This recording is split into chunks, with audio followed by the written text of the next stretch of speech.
নির্বাচনের প্রায় ৩ সপ্তাহ আগেই কেন বলা হলো যে ১২ই ফেব্রুয়ারির ভোট গণনায় অনেক বেশি সময় লাগবে? ঠিক, এটা শুধু একটা প্রশাসনিক ঘোষণা নয়, এর পেছনে অন্য কোনো উদ্দেশ্য থাকার সম্ভাবনাও উড়িয়ে দেওয়া যাচ্ছে না। হুম। আর এই আলোচনায় আমরা দেখব যে সূত্রটি যেটাকে ইলেকশন ইঞ্জিনিয়ারিংয়ের সন্দেহ বলছে, সেই সন্দেহের পেছনের যুক্তিগুলো আসলে কি। আচ্ছা, ইলেকশন ইঞ্জিনিয়ারিং বলতে এখানে ঠিক কি বোঝানো হচ্ছে? ব্যালট বাক্স ছিনতাই বা এরকম কিছু? না না, ঠিক তা নয়, বরং প্রক্রিয়াগত কিছু সুযোগ তৈরি করার কথা বলা হচ্ছে। যেমন এই যে অতিরিক্ত সময়, এটাকে ব্যবহার করে ভোটের ফলাফল হয়তো সূক্ষ্মভাবে প্রভাবিত করার একটা সুযোগ তৈরি হতে পারে। ইন্টারেস্টিং। আচ্ছা, তাহলে চলুন বিষয়টা একটু ভেঙে দেখা যাক। প্রথম যে জায়গাটায় খটকা লাগে সেটা হলো এই ঘোষণার টাইমিং। একদম। ডক্টর ইউনূসের প্রেস সচিব বলছেন ২১শে জানুয়ারি, আর নির্বাচন কমিশন বলছে ঠিক তার পরের দিন ২২শে জানুয়ারি। এটা কি শুধুই কাকতালীয়? এখানেই তো আসল প্রশ্নটা, তাই না?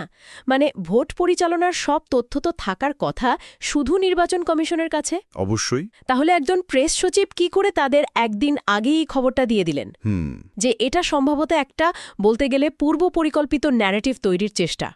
আগে থেকেই একটা ধারণা তৈরি করে দেওয়া হচ্ছে যে দেরিতে ফল প্রকাশ হওয়াই স্বাভাবিক। ঠিক তাই। তার কে বলেছে এবং কখন বলেছে, এটাই প্রথম একটা রেড ফ্ল্যাগ।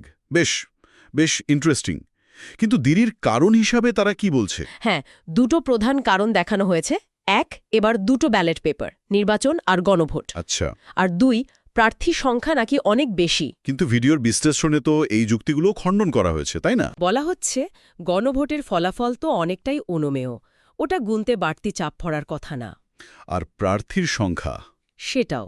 বড় দল হিসেবে আওয়ামী লীগ তো নির্বাচনে অংশ নিচ্ছে না, ফলে প্রার্থীর সংখ্যা যে আকাশ ছোঁয়া, ব্যাপারটা তেমনও নয়। তার যে কারণগুলো দেখানো হচ্ছে সেগুলো আসলে তেমন শক্ত নয়। একদমই নয়। ৫৫% ভোট পড়লেও এত ঘন্টা দেরি হওয়ার কোনো কারণই নেই। আর এখানেই তো বিষয়টা আরও গভীর হচ্ছে। ঘোষণাটা দেওয়া হয়েছে নির্বাচনের প্রায় ২০-২১ দিন আগে। হ্যাঁ, এটাই তো সবচেয়ে বড় প্রশ্ন। যদি সত্যি লোকবল বা ব্যবস্থাপনার কোনো সমস্যা থেকেই থাকে, তাহলে তো এই ৩ সপ্তাহে সেটার সমাধান করা যেত। অবশ্যই। কিন্তু সেই সমাধানের পথে না হেঁটে আগে থেকেই একটা দেরির ঘোষণা দিয়ে দেওয়া হচ্ছে। এর মানে কি দাঁড়ায়? মনে হচ্ছে যেন সমস্যার সমাধান না করে সমস্যাটাকেই একটা অজুহাত হিসেবে ব্যবহারের প্রস্তুতি নেওয়া হচ্ছে। ঠিক ধরেছেন, ভিডিওটির মূল বক্তব্যই এটাই যে একটা উইন্ডো টাইম বা অতিরিক্ত সময়ের কথা বলে রাখা হচ্ছে, আর এই অতিরিক্ত সময় কিন্তু সন্দেহের জন্ম দিচ্ছে। একটা উইন্ডো বা সুযোগ তৈরি করার চেষ্টা, তাই তো? বলতে পারেন।